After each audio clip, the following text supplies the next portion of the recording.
welcome to 10 Questions About Film, a podcast where I ask filmmaker friends 10 questions all about film and their filmmaking process. In this episode, I talk to independent filmmaker Jeffrey Morris. Jeffrey is a writer-director whose sci-fi films include the animated techno-fantasy Parallel Man and the forthcoming deep space adventure Persephone. He has directed short films, commercials, music videos, and documentaries. His futuristic underwater disaster movie, Oceanus, has reached over 4.4 million views on YouTube. Additionally, he has published children's books and graphic novels. Recently, he co-wrote a novelization of his film Persephone with the New York Times best-selling author Kevin J. Anderson of Dune and Star Wars fame. Early in his career, Jeffrey worked with the musician Prince as a dancer and choreographer, and later moved on to directing and producing for Paisley Park Studios. He has also created work for Project Universe, NASA's Jet Propulsion Laboratory, Lockheed Martin, and the International Space University. In 2012, Jeffrey established his production company, Future Dude Entertainment, developing intelligent and optimistic action-adventure stories. Jeffrey is currently working on a new documentary, Beyond the Eagle Obsession, which explores the cultural impact of the spacecraft from the classic sci-fi series Space 1999, as well as his lifelong passion for science fiction. So, first of all, Jeffrey, thank you very much for agreeing to do this. Absolutely. I'm excited to finally meet you because we've been chatting on Facebook forever, I think. It feels like I've known you for many years virtually, so it's neat to actually interact in person. So that's great. Yeah, and I think we nearly met a couple of years ago at NASA. I think it might have been Artemis was about to go up and then they postponed. Oh, yeah. So, That's right. I was in Florida at the time and we were originally going to meet up at, there, but then it didn't happen, unfortunately. It didn't happen, so. Yeah, that's life. Yeah. Okay, well, let's get into these. So, question number one. Tell me about yourself. What's your background? What have you done? Well, as far as my background, I'm a filmmaker based here in the Midwest of the United States. I live in a state called Minnesota. I first started making my own little Super 8 films and I was in about 8th grade. I think I was about 12 years old. I initially was interested in filmmaking because I like a lot of people, I saw Star Wars as a child, and I was a huge space enthusiast who was really into the real space thing, the real science sort of thing. And when I saw Star Wars, I was like, I wonder if I could grow up to use the technology and the kind of approach they did to make a space fantasy film, but use that to create realistic space adventures. I wanted to tell stories like The Martian, that sort of thing, right? Like realistic. How would you really get there? How would you survive? What's it like? That sort of thing. And so going all the way back to middle school, high school, started learning how to design spacecraft and do visual effects and those sorts of things. Ended up going to college for cinematography. And by the time I was in my early 20s, I'd moved up here to Minnesota, and I was working with Prince. There was quite a bit of a film scene at the time in the early 90s here. And you had Prince here, and there were the Coen brothers are from here. There were a lot of very talented filmmakers. So I had always had the goal of creating my own production company. And initially, I was doing music videos and commercials and documentary, but I continued kind of silently screenwriting and honing my craft and that sort of thing. Gosh, by the late 90s, I'd raised quite a bit of money to do I did some television pilots. I did a lot of documentary work, won some awards for some of the documentaries that I did something for President Clinton, actually, that did pretty well at the time. And then I ended up working with NASA, the Jet Propulsion Laboratory in Pasadena. And then and I did a lot of educational public outreach work for NASA, which was visual, a lot of film and websites and exhibitions, those sorts of things. So that was really fun. But then, coming into the 2010s, I launched my current production company in 2010. The goal there is to take my own IP. I have a lot of different intellectual property concepts. We actually did a couple of short films. One was called Parallel Man, which is an animated movie that starred John Cho and Lance Reddick and Ming-Na Wen, that still quite popular. And then I did another one called Oceanus, which is an underwater live action movie. I've always found the idea of living underwater fascinating, so I thought I'd do a film about that. So we did a short film with that. Both of those films have got millions of views on the Dust channel on YouTube. And then I've got a number of live action feature films. I'm actually an Oceanus feature film that's in development, and also Persephone is another film that I'm doing. So yeah, that gives a little background into me. Yeah. Fantastic. So really you started out on Super 8. What was your experience of using Super 8 and how did that get you rolling, really? Well, it was fun because, you just had this little cartridge and you pop the cartridge in and you'd shoot things. We would do these little laser fights and stuff. My cousin and I, we would. Did you used to scratch it? And scratch it in and then color it in? Yeah, exactly. Yeah. Scratch it to make the little laser beams and stuff, and that was really fun. Yeah, I did exactly the same.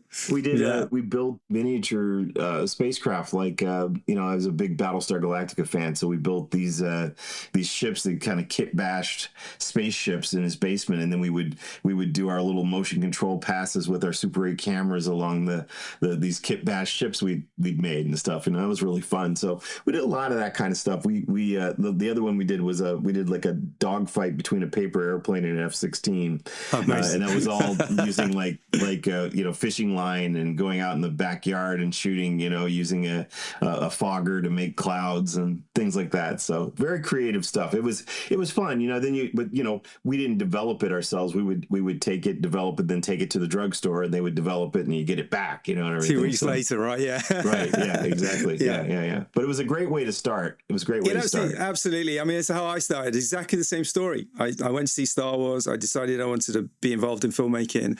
And I think about 8 or 9, my parents got me a Super 8 camera and off I went. And it was exactly the same. You'd go up to Boots, what we call Boots here, which is a chemist, and you'd go and buy your little cartridge for about £12 back in the day. And then, you'd have your 4 minutes. And the beauty of it was you learned to tell your stories in camera, because you didn't have the joy of being able to edit on non-linear like we do now or whatever. And so you had to really plan it. Whatever you're going to do, you had to. Yeah. It was turn it. You plan it. You turn it on. You turn it off. You turn it on. And hope you turn for the it best. Off. Yeah, exactly. Yeah, exactly. Yeah. And then you'd send it off, and then it'd come back, and the joy of opening that reel and playing that for the first time was amazing. Absolutely. Just the smell of it and the feel of it, and just threading it through the projector. All of those things I loved. Yeah. Absolutely. Yeah. No, I love that projector sound from back in the day, that wonderful up against this like a sheet that you'd stick up on the wall. It's amazing. And I had the same thing. I mean, I basically decided to make film stars of all my friends. I was just suddenly like, we're all going to be big film stars, we're all going to be massive. And we'd sort of bunk over the wall of my Uncle Ray's garage. He had a garage, like a tire garage down the bottom of the road, and we used to bunk over the wall on the weekends and pretend it was some sort of science fiction space station, and it was amazing. But you look back at these things now, and they're so creative and they're so brilliant. And, just imagine if we'd had the ability, looking at the tools you've got now, like iPhones and things like that, what you could have done. It's not even, it's inconceivable, the difference, right? And it's really quite amazing what we have now. But by the same token, I wouldn't trade those days. Exactly right. There was something about the analog nature of it, and the being sort of forced to deal with the actual, you're working with your hands, you're figuring it out, you're using your mind. I mean, there was, it's interesting because I look at a lot of visual effects nowadays, and quite often they just don't look real to me. And I think that's because I think a lot of the young people who are doing effects work, they live in a video game world or a digital world, right? And so the physics of that are different, right? There are no physics, literally. You can do whatever you want. The camera can move 12,000 miles per hour. It can move over here. It can move right. Exactly. Whereas, when there were the limitations of doing things with miniatures and motion control and optical printers and all those sorts of things, those limitations forced a different type of creativity. It's gravity, isn't it? And physics. It's as simple as that. And one of the things I did back in the noughties, I did a teaser for a vampire film that I was close to getting made with Lionsgate. And I storyboarded the shit out of it. Of course you do, right? Yeah, I over storyboard everything anyway. But there was a point where I had the camera, we're up on top of this multi-story car park sort of hotel place. And I'd had the camera out in the middle of nowhere, in the air. And the DP just said to me, how are we going to get the camera there? This is pre-drones, really. Right. couldn't afford a helicopter shot. So, Right. drones Right. were only just starting to become a thing. Yeah. And it's just like, I really don't know how we're going to get it there, but maybe we'll go and, get it on another building across the way and shoot across. But in the end, he kind of said, well, real world physics, it doesn't make sense that the camera's out there because whose point of view is it? And it was a real valuable lesson because... Exactly. Who would actually be able to shoot that? Yeah. And that's, and that's one of the things, like, I think about, I look at a lot of these films that have these sort of sweeping digital vistas, right? They never look real to me because the camera is obviously moving at this, like I said, the camera would have to be moving 1,000 miles per hour. There's no scale to it. Yeah. I'm not trying to put that, there are many wonderful modern films, but there was something about what was happening back then that was different. Yeah, I agree. And I think that, the beauty of Super 8, just to bring it full circle, was the fact that, the joys of 4-minute storytelling. You had to tell it in your 4 minutes. That was it, a reel. And that was it. Yeah, for sure. Oh, man. Super 8. That's going back some. Okay, let's move on. Question number 2. What was the spark? When did you know that this was how you were going to spend the rest of your life? And I guess, like me, you've just sort of answered that, really. It was Star Wars, right, I guess? Yeah, it was. I was about... I don't know. I think I was 10 when I saw Star Wars, and I think by the time 11, I got that Art of Star Wars book. Yeah, amazing. Yeah, which was amazing. And that was like, I want to do this. I switched over from wanting to be an astronaut and a scientist to wanting to be a filmmaker who told stories about astronauts and scientists. Did you come up with a plan at an early age, or is it just something you've kind of... I did. I've always been a business person. I've always seen business as being really important. You have to have a sense of, if you don't want to make a film that's just for your friends and family and that you're watching in your basement, you have to have a plan to get it out to a broader culture. And so that was one of the things that I started studying. I was trying to understand what does a producer do? So by the time I was, say junior, senior in high school, I was like, I'm going to make my own production company. I'm going to do a film company. What age would you have been around then? Around then, I was probably about 16. So by the time I was 16, I was like, I'm going to have some sort of company. And then when I moved to the Twin Cities, it was really important to me to focus on development as an entrepreneur. And honestly, the majority of my time is not spent filmmaking. It's trying to raise money and trying to deal with investors and finance ideas, and everything, which is kind of frustrating. But honestly, once it gets going, and you're good to go. You're moving. Well, I think that's one of the really key points of being an independent filmmaker is that you do have to be on top of that stuff, and you do spend an awful lot of your time essentially hustling, right, to find the money to make these things, right? So, right, and I think. That was a big lesson for me, I think, very early on, was the fact that, I had to get off my ass and actually do this stuff for myself because no one was going to come along with a big pot of money and say, off you go, Nope. So I think that's the hardest thing as a creative is to understand that you are part of the business. And yes. So how did you approach that? How did that affect the way you move forward? Okay, so I've never had the ambition to make $100 million, $200 million films. Never been an interest of mine at all. First off, I think that's a waste of money. I think it's kind of disgusting, being honest, that they spend that much money on a film. And, find good filmmakers who get the business of film, right? Who are creative and talented, but also who are not going to blow through a bunch of money and waste it, right? I guess to answer your question, what I learned how to do was, okay, if I'm going to make something, I can't write things that I can't make. You could write something and say, and then 1,000 soldiers come over the hill, right? Okay, right. But the question is, can you afford to hire 1,000 extras, and can you afford to clothe the wardrobe for them and the weaponry? So my thought is, how do you tell a story with 5 coming over the hill that's just as epic and just as interesting, right? And it's not that I'm trying to say that I make small stories. I don't. I mean, like, for example, my Oceanus film, it's got a big idea in it, but I tell the story in a very contained environment inside a submarine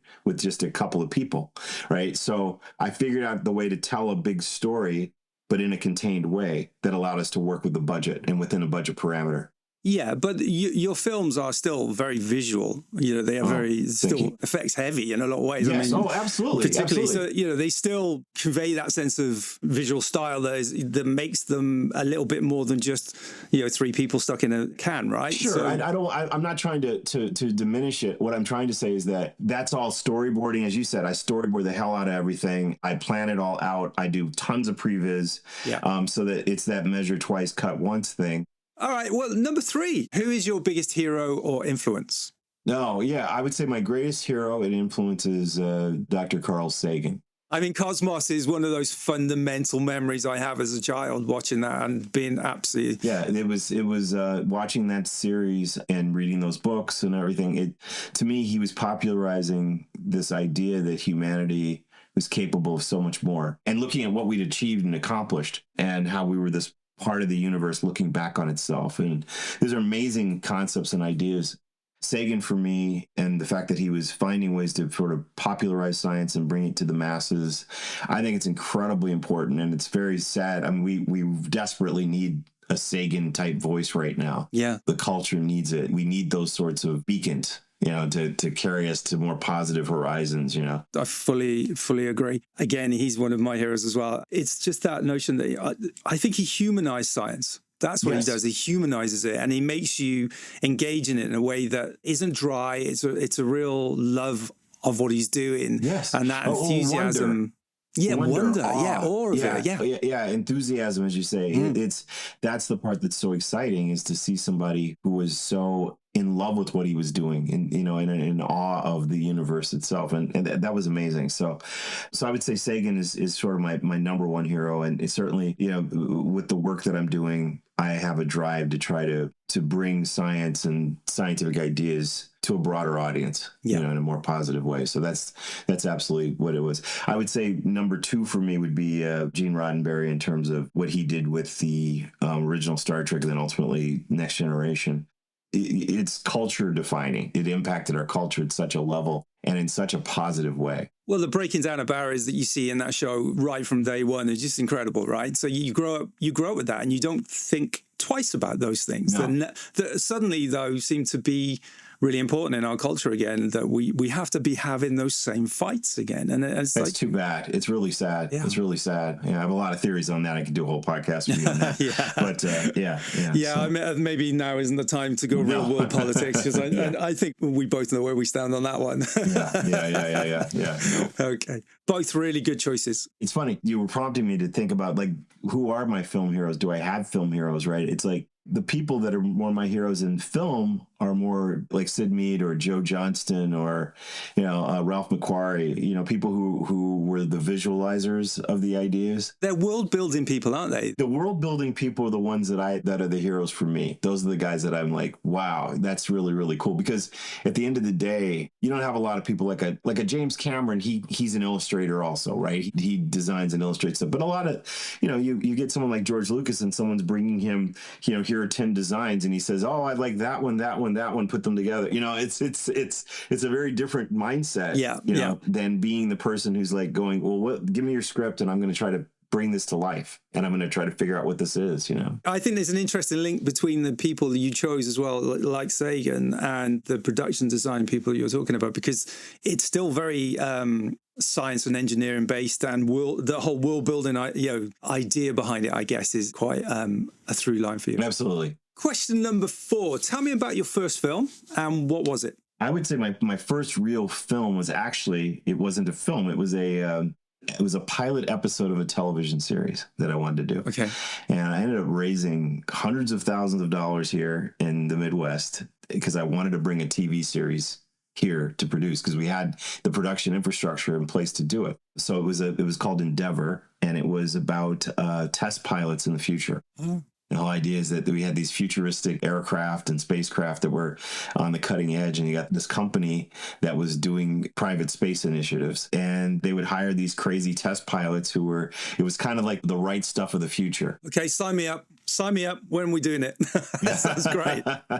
It's probably an idea that's worth still doing, Yeah, I'd absolutely watch shot the pilot, and then I shopped it around LA, and I got people saying, this is really great. Do you want to move to LA? And I was like, well, I wanted to do this here, and I have investors, and I have people and crews, and I want to do this in Minnesota. And people were like, "Nah, we're not doing that, but you can come out here. We're happy to hire you, So I made the choice, and I decided to leave film for a while and work on education. And that's when I got into my educational path and did that. I was still doing film type stuff, but it was a pretty disappointing thing, because I shot on 35 and beautiful locations, and it was really cool what we produced. But again, I didn't understand the economics of how it all worked, and if I could go back, I would have made an independent feature. That was a mistake, because I thought, man, I want to do a TV show. So, but what I didn't realize is you don't get to do independent TV. It doesn't work like that. So I didn't know, and my investors didn't know, and oh well. So with the investors, I mean, how did they respond to that? Because I'm assuming they didn't get a sale, so therefore they didn't recoup. So no.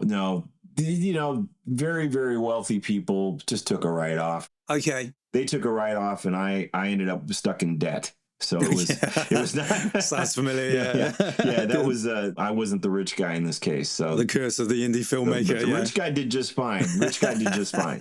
Well, I suppose that like over here we used to have the EIS, which sort of still exists, but has changed. But it meant that you pretty much guarantee that an investor would be able to recoup most of their money in tax rebates. So it works up to a degree, but too many people abused that system, and unfortunately it got changed. But yeah, investors are always the hardest thing, because again, it's something they don't teach you at film school is, you've got to get a pool of investors together, and you've got to keep them sweet, and you've got to keep them happy, and you've got to try and make them some money, and you've got to play the game a little bit. And again, it's one of them things you just don't get taught, really. No. So it's very difficult. I mean, I've been lucky with my investors over the years, because I've always kept it quite small. I'm a real big believer in guerrilla filmmaking anyway, so I try and keep all the costs right down. That way, again, you write to your means, though. Exactly. I mean, there are people who've seen some of the things that I've done and what I'm capable of, and they're like, "Oh man, you could do some of these big budget things someday." And I'm like, I don't want to do that. It's not about fear. It's like I don't want to be limited by a studio and a system and the money. This doesn't sound interesting to me at all. Yeah. And we're going to give you notes.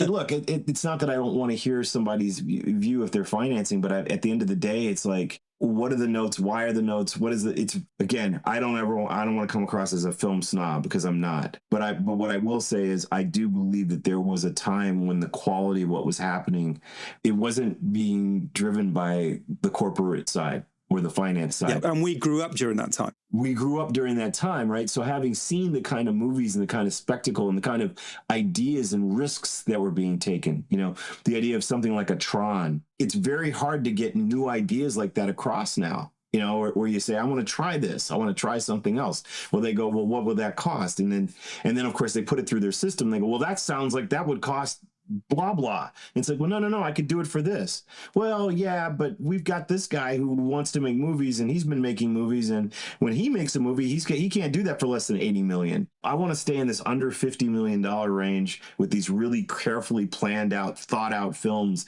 that take a few years to get made, and then make something really great and by the way, the last thing I would say too is that I believe that there's an audience for this sort of thing. There are guys like you and me, people all around the world who want to see smart, completely, well-made stories. They really, really do.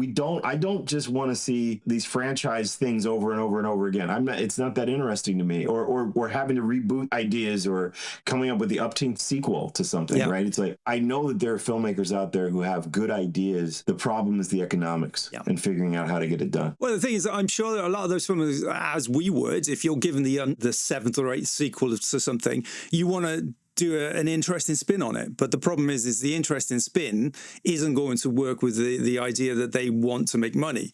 And that's always the problem, right? So you end up going, well, I can't do that. And, I don't want to just remake Star Wars. I don't want to do it. It's been done, and it was done beautifully in 1977. So why would I want to remake it now? Why are we redoing this? Like, what is the point of this? So unless you're going to bring something different to it, and then you get panned online anyway for doing something different. So it's very...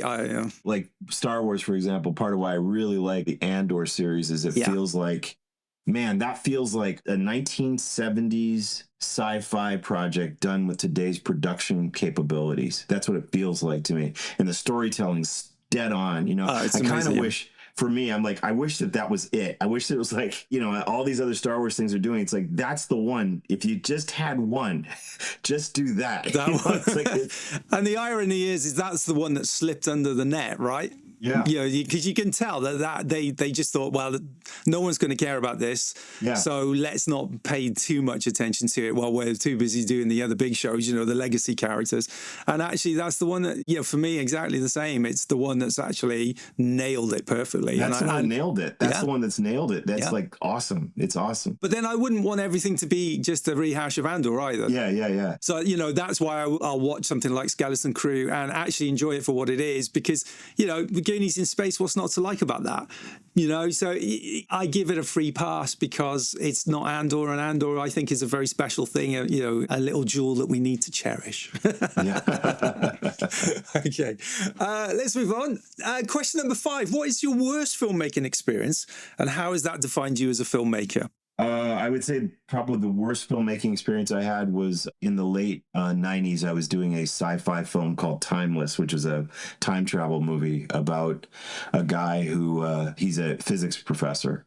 His wife gets killed and he ends up losing it, and he tries to figure out a way to go back and prevent her death. And in the course of this story, he begins to realize that he not only went back once to try to stop her death, he went back many times. Okay. And on the night of her death, he was there many, many times. He just wasn't able to pull it off. The moral of this story, this time travel story, was things only happen once. So in other words, if your wife is now dead, you could time travel, but whatever happened, it didn't work. So he starts to realize by the end of the film, as he starts to look around and start to see something always stopped him from saving her in this drive-by shooting. This was a really cool movie, and it was something that I was actually acting in it as well, and playing the lead. And I hit a little windfall. I had a little bit of money, and I decided to throw the money into this film. I wanted to make this movie. Which we should never do. Right? Yeah. This is well. You asked me the worst experience, so I know. That's why I'm always in debt. So So I throw tens of thousands into this thing, and I'm gonna make it, and we're gonna shoot it on black and white, and we're gonna make the Now I had two options. I could shoot it with what at the time they had digital beta, and we were gonna take the digital beta. And the idea was shoot it all, edit it, and then transfer it to film. Okay. Then transfer it to 35. At the time, it wouldn't have been perfect. It wasn't where the digital transfers are. Well, now we've got amazing digital cameras and the whole thing's right. It's all changed. But at the time in the late 90s, it was still a way we could have gotten it done. Yeah. Shooting like on Super 16 or 35, and then the lab costs, all the processing. Dailies, all that, it was going to kill us. It was just going to kill us. And so I was like, we should do it this way. And what happened was I was stupid, and I let my cinematographer talk me into moving away from the shooting on video to let's shoot this on film. So I'm like, okay, so we ran the numbers. We were like, okay, well, I think we can try to figure this out. We're there trying to shoot it on film. And right in the middle of it, the stock market had a crash, a big dip. And all the investors I had walked. All of them walked. And so I was stuck holding this film that we shot, I don't know, 30% of it, 40% of it. The other thing that started happening, I didn't realize, is that the film industry here was starting to die already. And I'm on set, and I'm there because I was both acting and directing. I'm relying on other people to produce who did not have the experience to really hold the line as producer, right? So I'm there in costume looking around, and I'm like, who are these people? Yeah. Right? I'm seeing all these stagehands and all these folks. And so what happened is crew members started going, well, come on down. They're making a movie. Come on down. I can use you. Right, okay. Right? Suddenly I'm getting invoices from people I've never heard of. There's all this stuff. And I'm like, what the hell is going on? It was insane. Honestly, it was infuriating. And, by the time this thing was over, we just had to shut it down. It was like a huge hole, and nobody cared. They were just like, yeah, oh, great. There's a gravy train here. And it's like, well, this gravy train was my money. It was a very painful experience. And I came out of that saying I was never going to let that happen again. Letting somebody talk me into an approach that really wasn't the approach that I wanted to take as a filmmaker. I needed to stand my ground and say, no, we need to light the shit out of this thing. I should have fired that guy. I should have gone, look, you don't want to shoot it, don't shoot it. I'll find somebody else to shoot it. We're going to light this thing, and we're going to figure out how to take advantage of the digital beta. And then we're going to take that, and then we're going to figure out how to turn this into a feature-looking movie. That's what I should have done. Yeah, but I mean, in the fog of it, it's always a bit harder, isn't it, to see it clearly when you're right in the middle of it, and especially when you're doing multiple roles. Funny enough, I took a similar route in around 2001, because up until that point, I was shooting on 16mm, and I was making a lot of what I call little test films. I wanted to learn more about the process. So if there was something, I wanted to learn more about lighting, I would make a little test film. So I'd write a little film, maybe 2 minutes, just so I was hands-on with lighting. Or if I wanted to do something that I was going for a specific editing style, I would make these films. So I made maybe 7, 8 of these, 16 mil. But, each time I was shooting, it was costing me $2,000. To just put together a couple of minutes. And then I just thought, well, actually, this is around the same time that the Canon XL1 came out. And I thought, well, I could buy one of those. I used to shoot with that all the time. Yeah, buy one of those and buy a Fujinon, manual lens, and off you go. To me, it just made sense. So I bought one of those, and for £15,000, I made my first film shot on that. The plus side, though, was I had a friend who worked in a post house in London, in Soho. So I would get every evening free in the color grading suite. Now, that's the plus side. And they were fine with it because they wanted to train up. I was going to say they probably wanted to. Yeah. So for them, it was a win-win because basically, it wasn't a big production. So if their guys came in and screwed it up, they didn't really care. But if they came in and did a good job, they've trained them up. So it was a really good thing. But it meant we had 6 months of grading mini DV footage to get it up to a fairly decent standard. But the truth is you've still got to light it properly in the first place. You've still got to you have to get it right. You have to light it, right? Well, you heard me say that. It's like we needed to light it. We had to light it. That's exactly. That's the thing. But so that was my worst filmmaking experience. That was my worst. In terms of what that gave you at the end, you said that you feel like you would never make that mistake again. But what did that give you? A determination or a sense of understanding or a sense of I'm going to learn how to produce? I think it's understanding, right? It's like, with any of these experiences, I've never been one to make the same mistake and expect different results, right? You got to learn from this stuff and go, what the hell? Don't do that again. I think part of why I've been able to maintain a production company and maintain an entrepreneurial lifestyle for so long is because I've been willing to really tear these things apart and not go, hey, we're not going to beat ourselves up and we're not going to tell ourselves that we're garbage or something, but we do need to look at ourselves openly and say, what mistakes did we make? How can we do better? How can we go forward? And how can we try to optimize so this doesn't occur again? It doesn't mean it doesn't occur again sometimes, but I think having that attitude changes things and moves you in a much better position. Yeah, I'd agree with that. And also, I think it's understanding that you don't know it all. You don't know it all. Yeah, right, so exactly. it's like learning music. It's with music, it's exactly the same. It's a lifelong thing. It's a lifelong process. You never ever master it. You can just be as good as you can possibly be on that day and move forward and learn from it. Okay, so moving on. Question 6 then is, what is your best filmmaking experience, if that's your worst, and how has that helped you as a filmmaker? I would say, doing the Oceanus film was a lot of fun simply because we moved fast. We shot that in about 9 days. I'm not a filmmaker who yells and screams at people. I'm not somebody who, feels like I can create this sort of cycle of abuse that some of these dudes seem like. I don't. It's not going to help. It's like, well, I'm in charge here, so I get to abuse you. It's like I don't think that's the way to get what you want out of your crews and the people you work with. I try to be the iron fist and the velvet glove kind of thing. Right? It's like that thing where it's like, look, I know what I want. I always know what I want. I know how to approach it. I'm open-minded if there's something that I learned that I didn't expect. But I also want to be sure that I get what I'm trying to get out of my team. So part of it for me is making sure you have the right team going into it and then everyone's on the same page. The times that I've seen it fall apart is when you're not on the same page. You got a crew and you're fighting each other creatively. Mm-hmm. It's going to show in the product. In this case, I had a fantastic AD and this guy named Eli Sasich who worked with me. Eli and I really saw eye to eye. We really agree on a lot of movies and the approach to filmmaking and that sort of thing. So he and I were able to really break the script down and figure out how can we make this work where we've got these two characters in this submarine set, and this was before we had LED volumes and things like that. Yeah. We're shooting against a blue screen, with a reflector to create the ocean environment. We did all this stuff. Some of it was very old school and some of it was innovative, what we were doing. But it just clicked. It was one of those things where it clicked. But it clicked because we planned it out. We really planned it out. We had really good storyboards. I had really good previs. One of the things that I've noticed with visual effects films, when there isn't solid previs, especially if the actors aren't able to actually see what it is, you can tell. You can just tell. Their eyes are glazed over. There's this emptiness. It's like, no, look at this tennis ball. This tennis tennis ball. That's the monster, the tennis ball, and, and it's like, well, what does the monster look like? Well, try to visualize. It's got big teeth and it's coming at you, but they see this tennis ball, right? And now act. Action, and I don't want to do that. And so what I did is I literally had my laptop and I was there on stage with the actors, and I'd show them a previs and say, this is what you're seeing. This is how the submarine is maneuvering. And what you're seeing is this, and this is what's outside. So when you interact with it, you've got to give me that. Show me that you're seeing this. But they were able to see it because I did all the previs before we shot. It's just doing your job, isn't it? It's being prepared.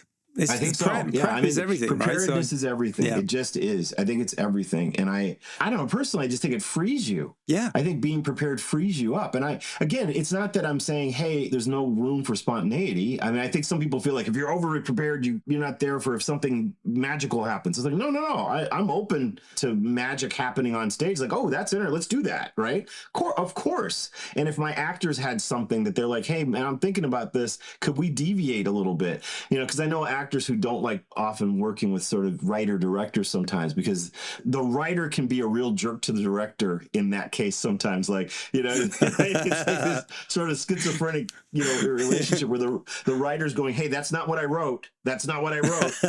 I see the writing as an initial roadmap. And when you're on stage, it's like, hey, this is our direction we can go. But if something new happens, it's like you got to run with it. You got to see what you can do with it. So to me, the parameters of preparedness are important to allow for creativity and spontaneity to happen, because you're just so well planned. So when I did that underwater film, first, I was a big challenge to try to say, we're going to make a film. Literally, the only water we had in the entire movie was a cup of water that a stagehand poured around the ring of the airlock when they opened the hatch. Right. Other than that, all the water we had, everything was computer generated or done by lighting effects and things like that. And we pulled it off. That was a really great experience. It was a great experience. Yeah, I think being prepared for me is one of the key things. A lot of what you touched on there is the simple fact that if you're prepared, you're not constantly trying to catch up. Right. Well, which also leads to stress, right? Yeah. You're suddenly stressed because you're like, we're behind, and the crew and everyone's like, oh my God, we're behind. What are we going to do? How are we going to get? And everyone's stressed out, and that stress and that tension starts to build and build and build, and then it's affecting the actors. It's affecting it affects everything. It affects the whole thing. Yeah. So to me, preparedness allows for a calmer nature in how you approach these things, and I think leads to a better product. Yeah, absolutely. I recently have been directing this interactive movie called Equinox, and I've spent 2 years storyboarding it, because for every choice within the story, there's multiple scenes or versions of the same scene. So you have to be prepared, because if you're not, you're suddenly halfway down the scene, multiple choices of a scene where the character could be in a completely different part of the room. So it's just understanding all of the logic of that in itself. The only way you can do that is being prepared in the first time. And even then, it doesn't stop those moments of scratching your head going, where am I? What's going on here? Oh, absolutely. What's my name again? And we had a team of 4 of us trying to keep track on that. And, it's very hard, but you get around it. And because we're prepared, there's been a lot of improvisation around those moments, because we're not always stressed about, oh no, where are we, what we're doing, where are we going to be next. There is enough of an understanding to be able to enjoy that process and then have those moments of spontaneity. And I think that's movie magic comes from those little moments, right? And yeah, absolutely. It's a joyful thing. Yeah. Okay, let's move on. Question number 7. How did you get your first film sold or distributed? Was it through a company or did you self-distribute? So let's go back to Oceanus. What we ended up doing there is a couple things. We worked with a distributor called Mill Creek Entertainment that did the Blu-ray for us. And then that Blu-ray we were able to get carried on Amazon and other places. Apple carried it. So we were able to get it into streaming. I mean, I basically consider that to be us doing it, because we found a local company and did this, but the company happened to be really big and they're really good at what they do. So that was really great. Distribution's always been a real challenge. I mean, the sad part for me, I'm going to tell you the sad part of the story, which is that when I made Oceanus, my thought was, I'm going to make this kick-ass 30 minutes and I'm going to leave it with a cliffhanger and I'm going to go to the studios and streamers, hopefully someone's going to swoop in and go, this is great. Let's either finish this or turn it into a show or turn it into a movie, or let's reboot it. Let's do it. Okay, this is great. We get the idea. This is the prototype. Let's go take it forward. And what I ran into was consistent. This isn't Star Trek, Star Wars, Alien, this list of sort of things. And it was like, what's this like? Was always the question I get. It was incredibly difficult to get a studio to come on. They just wouldn't. I think part of the problem, this, that in that coming out of like 2000 to 2010, 2012, there were people who were filmmakers who were making these great shorts, and then studios were going, okay, great, now we're going to give you the funds to go blow it up.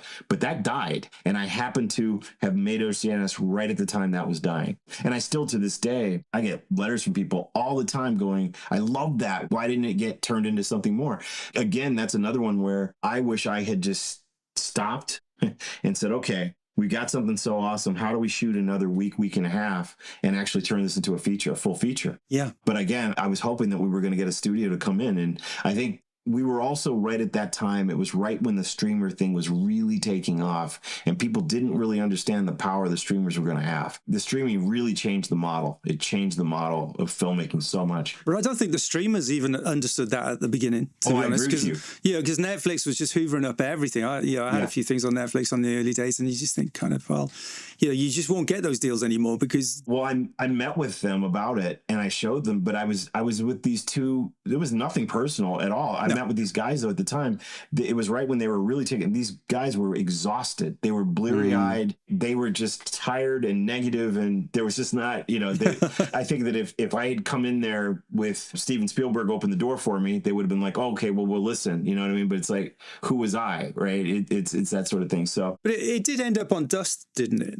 Yes, so we did end up eventually putting it on Dust, and it's done 4.7 million or something like that. Yeah, so, and that actually now is getting people's attention to, we're now in a world where the model is changing to where, because of that level of views we have, now it's like, well, you got millions of people interested in this thing. So it looks like that's going to lead me to have the money to make a film of Oceanus finally. Isn't that interesting that it's taken that, you're essentially a social following online. It's taken a social following to prove that it's got the value to it. That it's got an audience, But I think that's the way for a lot of young filmmakers now coming up. That's going to be their only option, because I think you're absolutely right. That middle ground movie, no longer exists. No, it doesn't. There's not a market for it. And no, it's really weird. It's so interesting you talk about that. It's like, because that's my film Persephone. One of the struggles we've had with that is that it's budgeted around that zone. And it's like, well, you can do something for like under 15, under 10. People say, can you make this for 5? I'm like, well, not really. It's a space movie with sets and cost, and I can make a shitty version for 5 million, you know what I mean? It's like, you want to make a good one. 20 million is not that bad, but they're like, we don't even think, like, there's like this range now of like under 10 and over 50.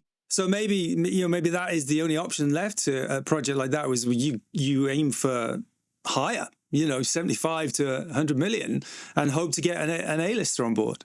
Maybe that's... Well, the problem is you want to make it for under 10, they want you to get an A-lister on board.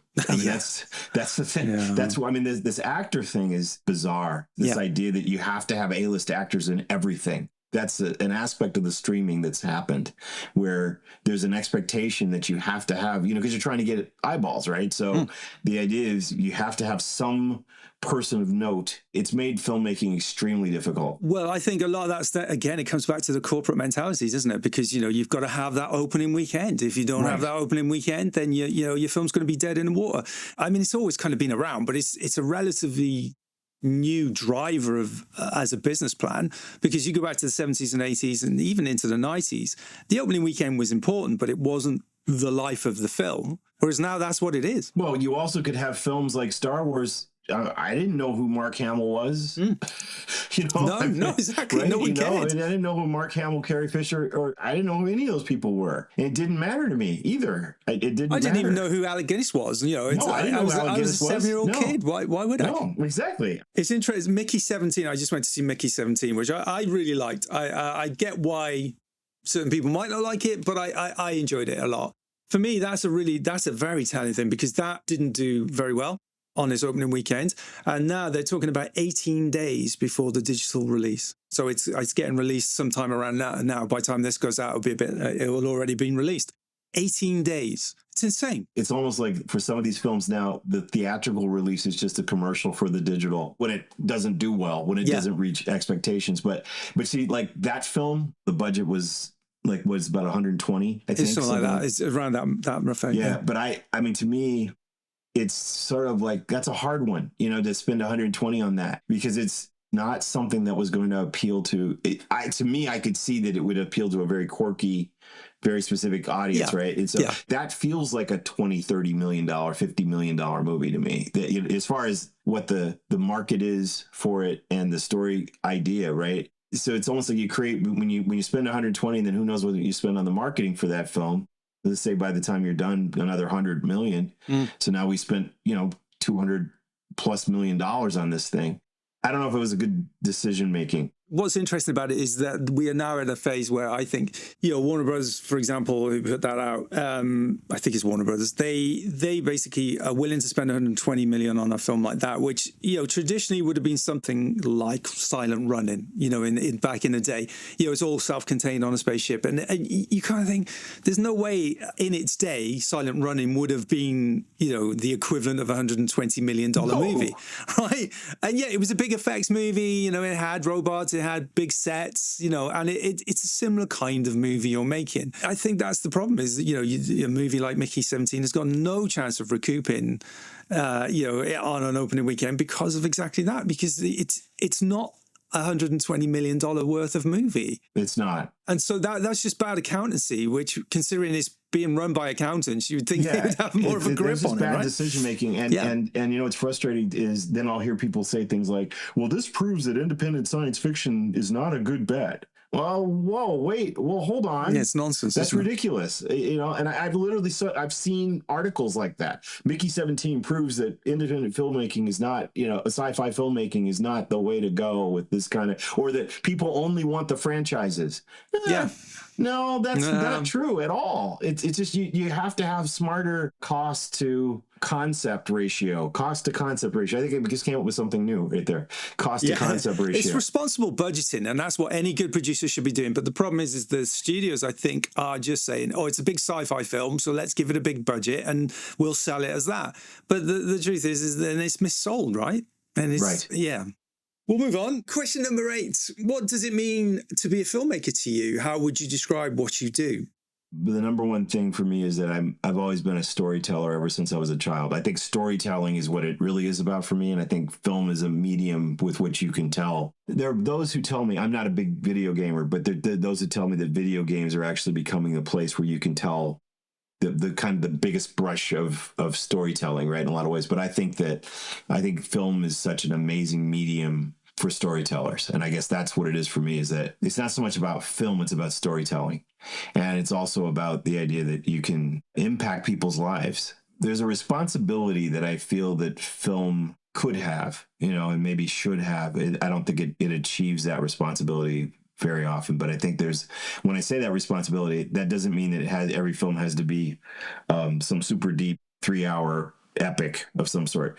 There can be something as light as a comedy, but I think that to me, it's like, is it a story that needs to be told? And is it something that will touch people, whether it makes them laugh, whether it makes them cry, whether it makes them experience something that they've never experienced, and maybe lead to a sense of empathy for someone else's situation, and going, hey, I've never experienced what it was like to be a coal miner, but I watched that movie and it helped me understand what it might be like to be a coal miner. Maybe in the real world, I would think differently if I hear about coal miners, or I would, I'm not trying to be too specific, but it's just, there's something really magical and important about film. As a storyteller, that's what I care about. It's interesting. Everyone I've spoken to so far has agreed that is primarily what being a filmmaker is a storyteller. It always feels like a modern day equivalent of cave people sitting around a fire, sharing Yes. stories and knowledge and passing on experience. And it's a communal process, even though we all sit in the dark watching a big silver screen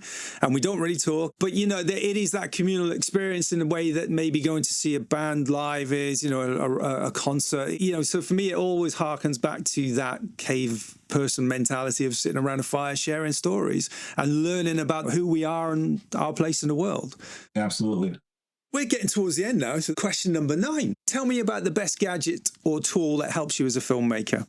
I think storyboards are my favorite thing. I think that transition between concept art to storyboards, really understanding the world building of, okay, we're on a spaceship. Well, what does the spaceship look like? All right. How does the spaceship function? Yeah. I mean, we're not going to show you all the stuff that it does, but I got to be able to, as a filmmaker, understand where are we? Okay, I'm in the spaceship. There was this TV series a few years ago called Chernobyl that was on HBO. You know, that was a case where they built that world and you understood what we were dealing with. So then when we were thrust into that situation, you felt emotion as you were pulled through the circumstance, right? Mm-hmm. I feel like storyboards are the tool that lets you do that. It's like understanding what's my place, where am I, who am I with, what's my location, who are my characters, what do I want them to do, how do I want to set this up, how do I want to tell this story. I think storyboards are the most important tool for me that I like the most. I'd agree. For me, it's always about the storyboard allows me to ask the question, how am I going to tell this in a way that the audience get what I'm trying to say, get all the information that they need to get from the script, and fundamentally, how I can convey in a shot the emotions and the experiences that the characters are going through so that the audience understand that and can empathize with that. That process of moving from script to storyboard is vital, really, in a way that a shot list doesn't quite do it. No, it's not in the. It's useful because you can have a shot. It's useful, you know, from a production standpoint, right? You need a shot list to go. How do we keep this moving? What are we trying to do? What are we trying to accomplish today? But there's a shot list. But the shot list to me has to correspond to the storyboards. I mean, even on just a fundamental level, if a character is meant to be big and imposing, what's my point of view of him, you know, or her? Well, how am I looking at this character through the eyes of the lead character or whoever the character is, and how am I positioning the audience so that they understand that this is a big, imposing person, right? I think you can't necessarily get that from a shot list, whereas a storyboard, straight away. You can't, because a shot list is just that. It's a list, and that list can give you some basic information, but it doesn't have the visual sense, you know, of what we're looking for. So here's the storyboard's the best thing. Right, okay, and the last question. That doesn't mean it'd be a short one necessarily, but Question number 10. Finally, what is the one thing you wish someone had told you when you first started out? My career, because like I said, I started really in earnest in like 1991, right? So so I just turned 21, 22 years old. And, you know, the idea that like I'd still be here, this is a long road and you're gonna have to be really patient. And, you know, if someone came back in time, it's funny when you say that, because like if someone were to tell me, hey man, you know, everything that you thought you were going to be able to do, or that people told you they believed you could do, people who believed in you, you're still not there yet. you know, it's that thing of like, I'm climbing to the top of the mountain and I just have to stop sometimes and keep enjoying the view because the summit's still up there. And it's just realizing that I will get to the summit and I will achieve what I'm meaning to do. I'm going to get there. But man, is it taking a long time.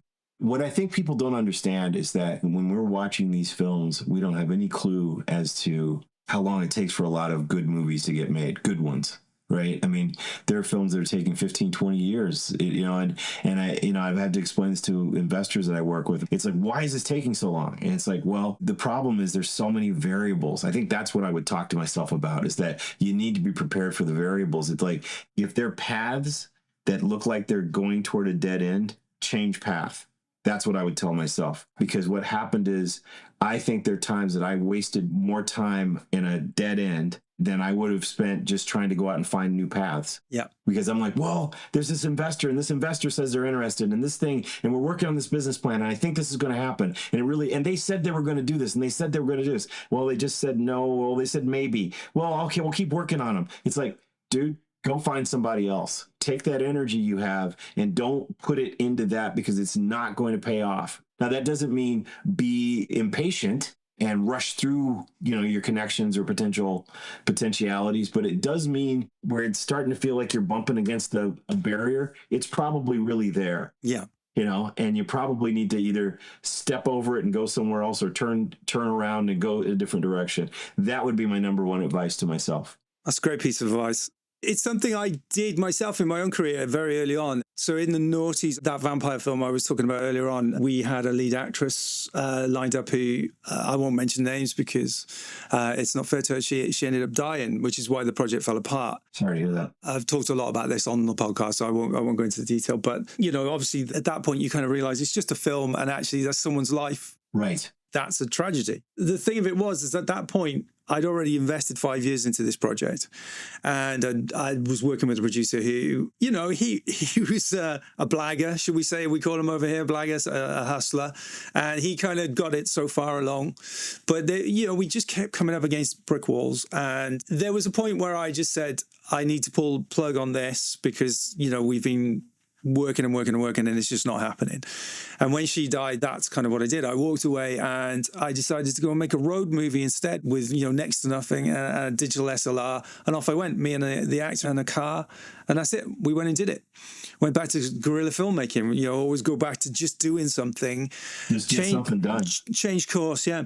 The irony is with that film, it was meant to be a very quick, let's just shoot it and get it out. It ended up taking forever. And still, I've gone back in and reopened the edit recently because I'm not happy with it, right? So what's the point of putting it out? Because I don't need to rush it. So I'm going to put it out when I am happy with it. I went down that path and suddenly that was, that hits a brick wall. So I think that's an ongoing part of the process of filmmaking. Filmmaking history is littered with projects that never get made. It's absolutely. Or half made or partially made. So I think it's having enough savvy to sort of say to yourself, right, okay, now's the time to move on to the next project and circle back around if it comes out. Exactly. Yeah. And I'm even saying, even within that project, right? It's like sometimes you go, well, I want to get this done, but this is not the path to get it done. Exactly. If I keep doing this, I think that in some ways that, if I look back over the time that I've worked on this, I certainly could shave off a couple of years. Maybe the couple of years would have been spent trying to find others, but at least I would have done the work instead of wasting time down paths that weren't going to lead to anything. Yeah, it's really tricky. I mean, that project, the vampire one, that was 20 years ago. It then got picked up for an option by a company in Ireland, and it was part of a package of films they were trying to get financed at the time. I wasn't involved in that. I just optioned it out to them. And after about 5 years, they didn't get the money they wanted to make the package of films.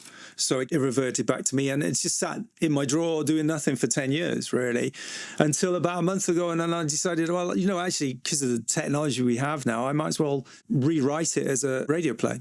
And so that's what I'm going to do. So it'll get done, but just in a completely different way. But it's a story being told, and that's what we aim to do, right? So that's right. Yeah, absolutely. What's next for you? What's coming up next? Well, I'm completing a documentary I'm working on as a feature-length documentary. It's going to be around 90 minutes, maybe a tiny bit longer. It's called The Eagle Obsession. It's a love letter to a lost era. It starts with looking at this sci-fi spaceship called the Eagle, which was in this show called Space 1999. But at the end of the day, it's a story about what it was like for so many of us growing up at the time who believed that the future was going to be a very different place than it turned out to be. And there's hope in it. It's optimistic. It shows and rekindles the spirit of what it felt like at that time. And I'm very excited about what's happening. We have some amazing interviews in there. I've been able to meet all these childhood heroes. I got to do interviews with people like Nick Tate and Barbara Bain and William Shatner and one of the astronauts, Charles Duke, who walked on the moon. There's an amazing group of people in this film that I've been able to put together. The film's not about Space 1999. Okay. Space 1999 is there, but it's really kind of a foundation. So that's a jumping off point. It's a jumping off point. I made a film that will work for fans of Space 1999, but at the end of the day, I'm making this film to reach millions of people who have never even heard of it. Yeah, how did you get into it? I mean, I grew up with it here in the UK. It was always on TV I think it was every Saturday morning.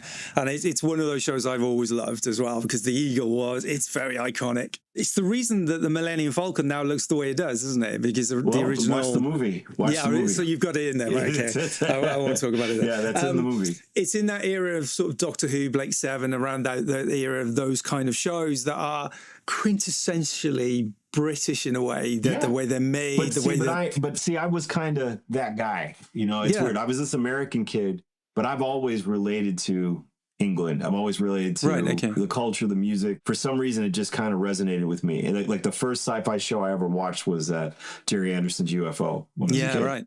So it wasn't bizarre for me to growing up as an American kid hearing these English accents. Okay. As I watched these shows and everything, right? That was really cool to me. So watching Space 1999 as a child, I've always related. It was on in syndication in the US. So I saw it Saturday night at like 6 o'clock or something. It came on. I was very little. I was probably 7, 8 years old when it first came on, but it worked. I got it and I got into it. But subsequently, I think something like The Prisoner, the Patrick McGowan series, that's another one that's a favorite of mine. I loved all that kind of stuff. And so I got way into it and it's influenced me a lot. I will tell you, to be this American kid, to grow up and then, travel to Pinewood Studios and get to meet Brian Johnson, who created The Eagle, and all these people and stuff. This has been a really neat journey. So this film, when you see it, it's a very personal film. It's a personal journey. It's not a talking head documentary. This is a journey where you're following me through this memories and exploration. It's very cinematic. It's very big in scale. I approached it like a motion picture. So I'm pretty excited for people to see it. I'm excited to watch it. That'll be finished. It'll be finished in early May. Okay. And where can people find out more about you, Jeffrey? If you go to futuredude.com, you can learn all about my projects and all the different things we're doing. Another thing is Eagle Documentary is a great source for the documentary project. Yeah. And I appreciate you inviting me on and doing the work you do, and keep doing what you're doing. Oh, well, I've got no other choice. I was made this way, so this is it. Yeah. I get it. I'm at that age. I don't know what else I would do. I'm the same way. It's like this is it. We're gonna figure this out. We're gonna make it happen. So that's kind of what this podcast is about. Really, is just connecting with my fellow filmmakers such as yourself, people who are just kind of mavericks and doing it their own way and just plowing a path to themselves. And I think that's really important, because all my filmmaking heroes are those kind of people. Yeah. And I'm so inspired by this group of people that I've managed to put together as friends and colleagues, really, and it's just amazing to be part of it. And it's amazing. So I just want to share that with people, really, and get that out there. So that's what this podcast really is about, is just me sort of going, hey, I can talk to these people who are cool, watch what they're doing, right? Yeah. And so it's that. And this is something different from what, from the studios, what they're trying to do. So yeah, absolutely. My thing is, the way that Tyler Perry, I don't think I've never watched a Tyler Perry movie. I'm aware of Tyler Perry as a filmmaker and artist, but when I look at his model and I see a guy who he found an underserved audience, and he said, I'm just going for that audience. I'm going to make stuff for them. And I don't care if the rest of you don't get it. And I don't care if the studio system doesn't get it. They get it. And they will come and they will watch it and they will pay for it. And he's built a huge empire doing that. That's what I want to do with this realistic sci-fi that I'm trying to create. That's my plan, is to be like the sci-fi equivalent of that. That's amazing. Yeah, that's my goal. I think that's a really good place to finish. There is an audience out there, and we will find it. As simple as that, isn't it, Brendan? We'll find it. That's what I'm saying. Well, we are finding them. That's the thing, exactly. gradually. That's why I wanted to bring that up. Yeah, brilliant. Thank you again. I really appreciate that. That was a great chat. Thank you. Massive thanks to Jeffrey for being a guest on the show. You can find out more about Jeffrey and his films at allthews.futuredude.com. That's www.futuredude.com. This has been a Workshop Presents production. Music by Christopher Nelson. If you like this episode, feel free to check out the others. Thanks for listening. See you next time.